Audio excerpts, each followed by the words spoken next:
নমস্কাৰ সকলোকে সুপ্ৰভাত জনাইছো আমাৰ লকডাউনটো চলি আছে তাৰ মাজতে আজি এটা ঘটনা এটা ঘটিছে ঘৰখনত ঘটনাটোতে মই সাৰ পালো আসলে কবলৈ গলে সাৰ পাই লগে লগে মানে মুখখন ধুই কি বলো নহয় সেই বস্তুটো আমাৰ ৰাইজক ব্যাখ্যা কৰিলো এই বস্তুটো সকলোৰে সমস্যা এটা হ'ব পাৰে কাৰণ এতিয়া লকডাউনৰ সময়ত বহুতে সেই বস্তুটো কৰি আছে কি কয় কাৰণটো ক'বলৈ গৈ আছে কি হ'ল মানে পৰিবাৰে মাক কৈ আছে যে হেৰি মামা এফালে মানে যে তোমাৰ মাও গৈছে বুলি কি হ'ল ফ্ৰিজত থকা যি মানে লকডাউনৰ কাৰণটো ডিম ঢেৰ লৈ আহিছিল এক প্লেট ডিম লৈ আহিছিল 30টা ডিম লৈ আহিছিল গোটেইখিনি ডিম ফ্ৰিজতে থৈ দিয়া আছে আৰু হলেও ইমান দিন বন্ধ হ'ল আমি ডিমটো ইমান খোৱা নহয় এতিয়া যিমানে দিন গৈ আছে আজি 9 দিন 8 দিন 9 দিন হ'ল যেতিয়া পৰিবাৰে যেতিয়া ডিমখিনি খুলি চাইছে দেখিছে যে কি হ'ল বোলে ডিমটো সব ফাটি আছে ফ্ৰিজত থকা ডিম তে ফ্ৰিজত ভাল হ'ব কাৰণে ডিমখিনি ৰখা হৈছিল বেছি দিন যাব আৰু 14 তাৰিখলৈকে আছে 14 এপ্ৰিললৈকে তে কাৰণটো কি মই এটা সাৰ পাই বলো নহয় তে পৰিবাৰকো কওঁ মাকো কওঁ লগতে আমাৰ ৰাইজকো কওঁ ছাত্ৰ ছাত্ৰী সকলকো কওঁ যে ইয়াৰ কাৰণটো কি এৰা চাওক আপোনালোকে এই ডিম কেটা যে উলিয়াই চাওক এয়া চাওক আপোনালোকে দেখিব এয়া চাওক এয়া বৰফৰ পুৱাত লাগি আছে সেই গোটেইখিলা ডিম মানে ফাটি গৈছে গোটেইখিনি ডিম এলক ডিম ফাটি গৈছে এই সব ফাট খাই গৈছে আচ্ছা এটা ইয়াৰ কাৰণটো কি আইখিনি নষ্ট হ'ব নি নষ্টটো নহয় বা এখিনি অমলেট কৰিব পৰা যাব বা আপুনি যদি কাপোৰে বান্ধি পেলাই যদি হেৰি বাহিনীয়ে সিজাব পৰা যায় কাৰণ ফাটিছে ধুনীয়াকৈ ফাটিছে ইয়াক আপুনি কাপোৰ যদি কাপোৰে বান্ধি পেলাই যদি আপুনি সিজাই দিয়ে আপুনি সিজোৱা ডিমটো খাব পাৰিব গোটেইখিনি অমলেট নকৰিলেও হ'ল সেইটো এটা কথা এইটো আপোনালোকৰ জানে এইটো মহিলাসকলে জানে কাপোৰে যদি ভালকৈ বান্ধি দিয়ে সিজোৱা ডিম হিচাপে খাব পাৰে তেতিয়া ইমান নষ্ট নহয় জিন এটা কথাটো কিয় ফাটি গ'ল ডিমখিনি তাৰ আৰৰ বিজ্ঞানটো কি এইটো আমি সকলো বহুত শিক্ষকতে জানে ছাত্ৰ ছাত্ৰীসকল নাজানিব পাৰে এটা উৎসুকতাটো কিয় ফাটি গ'ল ফ্ৰিজত থলে বস্তুটো ফাটি যাবতো নালাগিছিল কাৰণ বহুতে ফ্ৰিজত থৈছে কিন্তু যেহেতু মোৰ ফ্ৰিজিংটো আমাৰ বৰ্তমান ডিপ ফ্ৰিজৰ নিচিনা হ'ল বা বেছি দিন আমাৰ ফ্ৰিজত থোৱাৰ নিচিনা হ'ল এতিয়া ইয়াত এটা আমাৰ আয়তনৰ সূত্ৰটো আহি গ'ল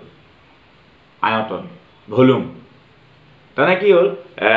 যেনেকৈ চাব আপোনাৰ পেপচি কোকা-কোলা থামছ আপ যিবিলাক আমি পনীয়া বটল কিনিবলৈ পোৱা যায় সেই পনীয়া যেটো শীতল পানী আমি খাওঁ এই শীতল পানীয়া যিবিলাক আছে সেইবিলাক কোল্ড ড্ৰিংকছ বিলাকৰ কি হ'ল আপুনি চাব 1 লিটাৰ বটলত 1.5 লিটাৰ বটলত অকমান গ্যাপ থাকে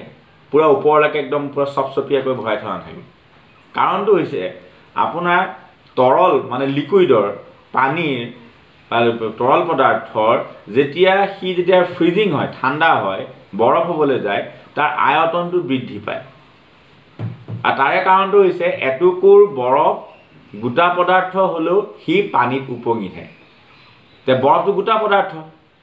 গোটা পদাৰ্থ পানীটো উপঙাৰ কথা নাই তে পানীৰে এটা আনটো 0 ডিগ্ৰী সেন্টিগ্ৰেডত পানী কি হয় বৰফ হয় আৰু বৰফটো কিন্তু পানীত উপঙে কিন্তু বৰফটো হৈছে গোটা পদাৰ্থ কাৰণটো হৈছে একে এগিলাস পানী যিমান হি পৰিমাণৰ ঠাই আগুৰি থাকিব সেই একে ওজনৰ সেই পানীখিনি বৰফ হলে হি বেছি ঠাই আগুৰিব তাৰমানে আয়তন বৃদ্ধি পায় আয়তন বৃদ্ধি পোৱাৰ কাৰণে কি হয় সেইকাৰণে যিমান কোল্ড ড্ৰিংকছৰ বটল আছে গ্যাপ আছে যাতে যেতিয়া ফ্ৰিজিঙত থৈ দিয়ে দোকানীবিলাকে বা ঘৰত যাতে সেইটো যেতিয়া মানে বৰফ হৈ পৰিব ঠাণ্ডা বেছি হলে যাতে বটলটো ফালি নাযায় আৰু এইটো যেতিয়া আমাৰ কানাডা সুইজাৰলেণ্ডৰ দৰে যিলা ঠাণ্ডা ঠাই আছে তাত এটা মানে আমাৰ এটা কি হ'ল এইটো এটা মানে এটা ডাঙৰ এটা অসুবিধা হয় যে পানীৰ যিলা টেংকিলে যোৱা পাইপ বিলাক প্ৰায় ফাটি যায় কাৰণ তাততো বৰফ অত্যন্ত বৰফ -ডিগ্ৰী সেলসিয়াছলৈকে থাকে পানীবিলাক তো সেইকাৰণে কি পানী পাইলে সাধাৰণতে ফাটি যায় তাৰ কাৰণে কি হ'ল আকৌ প্লাম্বাৰবিলাকক মাতি পেলাই ৰিপেয়াৰিং কৰিবলগীয়া ঠিক সেই কেছটোৱে আমাৰ আজি ডিমখিনি ক্ষেত্ৰত হ'ল ডিমৰ ভিতৰত তৰল পদাৰ্থ থাকে আমি সকলোৱে জানো যেতিয়া ফ্ৰিজিংটো বেছি হৈ গ'ল ঠাণ্ডা যেতিয়া বেছি হৈ গ'ল ডিমৰ ভিতৰত থকা তৰল পদাৰ্থখিনি বৰফ হৈ গ'ল ধৰিলে বৰফ হৈ যোৱাৰ লগে লগে তাৰ আয়তনটো বৃদ্ধি পালে আয়তনটো বৃদ্ধি পোৱাৰ কাৰণে সেইটো ওপৰৰ যিটো বগা চুকুৰাখন গ'ল ফাট মেলি গ'ল আৰু সেইটো প্ৰমাণ কৰিব কাৰণে যদি এইটো হয়নে নহয় লুচাৰীসকলে যদি ছাত্ৰ ছাত্ৰীসকলে প্ৰমাণ কৰিব বিচাৰিছে তোমালোকে একদম সৰু বটল এটাত প্লাষ্টিকৰ বটল এটাৰ পৰা টাইটকৈ পুৰা সবসপিয়াকৈ পানী ভৰাই টাইট কৰি পেলাই তোমালোকে একদম ফ্ৰিজৰ ভিতৰত যিটো ডিপ ফ্ৰিজ থাকে বেছিকৈ ফ্ৰিজিং কৰি তাত ভৰাই থৈ দিবা ভৰাই থৈ দিয়াৰ পাছত তোমালোকে এই এদিনৰ পিছত তোমাৰ অলপ সময় পিছত দেখিবা যেতিয়া পুৰা ফ্ৰিজত দিবা গোটেই বটলটো ফ্ৰিজ হৈ গ'ল আৰু দেখিবা বটল প্লাষ্টিকৰ বটলটো ফালি যাব গতিকে এই প্লাষ্টিকৰ এই যে আমাৰ যিখিনি ডিম ফলাৰ আঁৰৰ ৰহস্যটো সেইটোৱেই আমি বহুতে এইটো অনুভৱ কিয় কৰা নাই কাৰণ আমি ডিমখিনি আনো ধৰক 4 দিন 3 দিন 4 দিনমান এনেকৈ ৰাখোঁ বাহিৰৰ ফ্ৰিজিঙত ৰাখোঁ য'ত শাক চব্জি ৰখা হয় য'ত ডিম থোৱা ষ্টেণ্ড থাকে তাত ৰখা হয় তাত ৰখাৰ কাৰণে আমি খাই থাকোঁ অনুভৱ নকৰোঁ কিন্তু যিহেতু আমাৰ ইয়াত ডিম বেছিকৈ অনা হ'ল আৰু আমাৰ যিহেতু এই কি কয় বস্তু বাহিনী বেছি হৈ গৈছে লকডাউনৰ কাৰণে সেইকাৰণে ফ্ৰিজটো অনবৰতে বেছি ঠাণ্ডা কৰি ৰখা যাতে বস্তুখিনি বেয়া নহয় সেইটো কাৰণে কি হৈছে ডিপ ফ্ৰিজৰ নিচিনা হৈ গ'ল ডিপ ফ্ৰিজৰ হোৱাৰ নিচিনা কেলে এই মানে 30টা ডিমৰ ভিতৰত 8-9টামান ডিম কি হ'ল তাৰ মানে ভলিউমটো বাঢ়ি গ'ল ভিতৰত তল পদাৰ্থখিনি বৰফৰ নিচিনা হ'ল সেইকাৰণে ফাটি গ'ল গতিকে সকলোবিলাক বস্তুৰ আঁৰতে বিজ্ঞান থাকে আপোনালোকে যিকোনো কথাতে এইবিলাক বস্তু অলৌকিকতা আছে বুলি নাভাবিব যেনেকৈ বহুতে ভাবিছিলে কোনোবা এজন বাচ্চা ছোৱালী এজনী জন্ম হৈয়ে কি ক'লে এই কৰোণাৰ নিচিনা প্ৰাকৃতিক দুৰ্যোগ আহিব সকলোৱে নিজৰ নিজৰ ঘৰত থকা এটা যাৰ ল'ৰা আছে বা ছোৱালী আছে চাকি গছ জ্বলাওক হাত চাপৰি 3বাৰ মাৰক 3বাৰ ওম শান্তি কওক এইবিলাক কথা বিশ্বাস নকৰিব যেতিয়া নিজে দেখিব নিজে শুনিব আৰু এবাৰ নিজকে চিকুটি চাব তাৰপিছতে বিশ্বাস কৰিব